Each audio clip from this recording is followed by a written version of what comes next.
Alright, I hope to clarify and help anybody who's struggling with this video, or this document, I should say, not this video. This is your Chapter 4 and 5 assessment. You had two options, if you'll remember. The first one, you got to create a Powtoon, or you could do Screencast-O-Matic like I'm using here, and follow the following perimeters. You're trying to establish certain things about supply and demand in this first section. So the first thing it says to choose a product to center your video around, and then you're going to briefly explain the following demand components, and you're going to use these items to support your theory of demand. So I first want you to explain to me the marginal utility of a product you've chosen, and then I want you to explain to me or show me in video format how that utility diminishes over time, that diminishing marginal utility. You lose satisfaction of something over time, and so it kind of diminishes. After that, I want you to show me in one of the two factors for a reason that causes a change in the quantity demanded, and that's can be specifically found if you're looking for one of those two factors on page 98. You want to look at things like the income effect and the substitution effect. And remember, when we have a change in quantity demanded, that moves you along the curve. All right, it moves you up and down the curve. As opposed to the next item, one factor that causes a shift in the demand curve, which means it's going to push the whole curve either to the right or the left.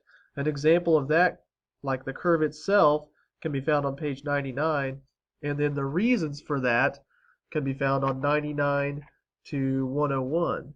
So if you want to use one of those examples to help you explain maybe a shift in your demand curve for your product in your video, those might be a good example or a good resource for you to look at. Then we get into the elasticity. And when you're looking at elasticity, you want to focus on the extent to which a change in price causes a change in quantity demanded. That specific thing. So I'm going to say that again. A change in price causes a change in quantity demanded. And then if you want to look at some examples of elastic demand or inelastic demand, page 104 is a very good example. Okay, some goods that they consider to be elastic are green beans, corn, and other fresh garden vegetables. Their elasticity is typical of this type of elastic type of demand. Some products that may not be elastic are things like table salt. Okay, so really consider that again. For elasticity, the change in price causes a change in quantity demanded. All right, so those are the last few things you have to describe there, and then we're going to move on down to the supply side of your explanation here or your video.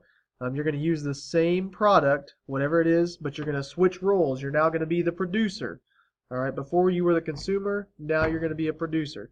So now, as the producer, I want you to explain to me or accurately describe to me your market supply curve, develop a market supply curve for your product, and then how it is impacted by changes in quantity supplied, and then I want you to explain the whole concept of price or the idea of price and how that adjusts the quantity supplied to everybody. All right. I also want you to explain to me the movement of supply based on two different factors. So now we're talking about the whole supply curve shifting, either to the right or the left. The previous one was asking just movement on the curve again, like quantity supplied, versus a whole movement of supply altogether. All right. So some examples of those can be found in Chapter 5. You're going to look in Chapter 5 for different things about moving supply and quantity supplied and how the supply curve can move itself. The last two items on there, we're going to get back into elasticity, but this time we're talking about the supply situation. So if you want to find some circumstances or some examples that involve supply elasticity, you're going to want to look at, hang on, I'm trying to get to my page here while I'm talking about all this. You're going to want to go to, there it is, page 124, 125. And this will give you some very concrete examples of what might make the production of your, or the supply of your product elastic or inelastic. All right, So I hope this helps. I hope this gives you some ideas, or at least gives you some locations to go to help you complete this exercise. Option 2, I will now move on to. Okay, so option 2, if you chose this version, this is the March Madness economics, and this time you're using a bunch of different information related to the March Madness tournament to identify how you're going to supply some things and how the whole idea of supply is revolving around March Madness. All right, so you want to include the following items in these bulleted items. That's what I'm going to talk about in your explanation. This does not have to be a video. It can be done in a spreadsheet. It can be done in a slides presentation, however you want to represent it. But you will want to remember it needs some graphical representation of where each team will go. So a lot of you that I've seen so far have done a spreadsheet, and it has that representation on the side as you've made your bracket. And I believe, or I see, or I will accept that spreadsheet as an example of your bracket, and that is a graphical representation. I can see the breakdown of everything on that graph or on that table in your spreadsheet. So I think those look very good. I like that. So that's, if you were wondering what I'm looking for, that's one thing I would accept. But let's talk about some of the bulleted items now. An explanation of how that will create the greatest opportunity to supply those locations. So you had to identify, based on the locations above, where things should be put, or where teams should be put to maximize and get the most bang for our buck, if you will. So hopefully you've identified where each grouping of teams will be the most successful in gaining the most profit. All right, and we are supplying those locations. So you're telling me why we're supplying those locations by identifying each team and where they're going to play at. Assuming you were successful, develop a product schedule or production schedule and chart that schedule using a time frame that extends from Selection Sunday, March 15th, to the championship game, which I believe is on April 6th. If you want a date for that. What I'm looking for here is you got to really consider, what are we trying to supply, okay? Or what does the NCAA have to supply in order to have fans show up to these games? Well, they have to supply teams, all right? And that's when the Selection Sunday occurs. The teams are what they supply. So on Selection Sunday, how many teams do they supply? They supply 68 teams, okay? So from there, how do the teams then diminish, if you will, in order for you to make your production curve? You will have to identify how the teams diminish from there on out. So that would show your law of diminishing returns, or your ability to gain a return, because the amount of teams left decrease as the tournament goes on. And I want you to show that in a production schedule using the players. You can have 15 players per team, and I want you to use the players as what you're supplying, the total product, and then your marginal product will be the difference at each date or each round of play. All right, and I'll let you figure it out from there. I don't want to give you the whole answer. You want to also explain, after you've charted it, why your curve looks the way it does. It's going to give you a shape to some extent. I want you to explain why it is the way it is.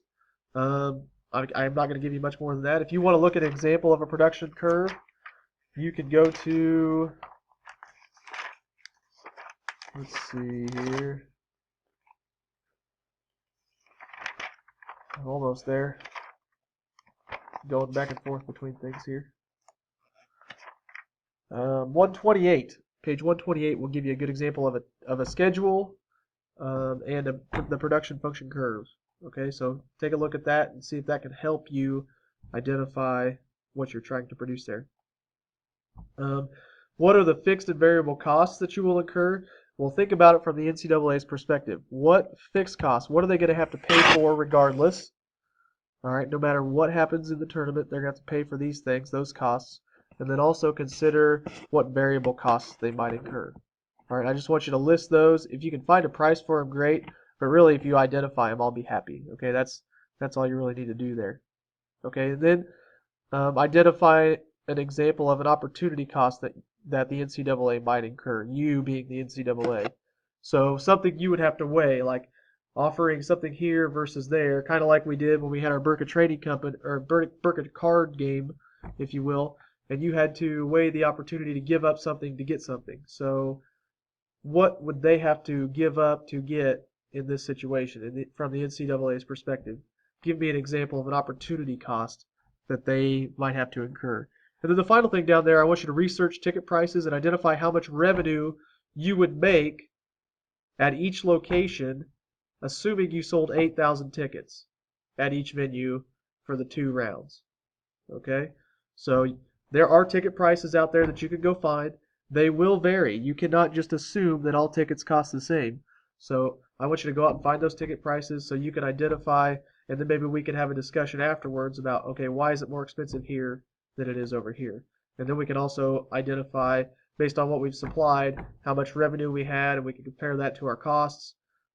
You don't need to do that in this video or in your example, but at the end of your project, I'll start asking some questions about that. All right, I hope you have a good day. I hope this video helps you. Good luck. Please feel free to post any questions in the community.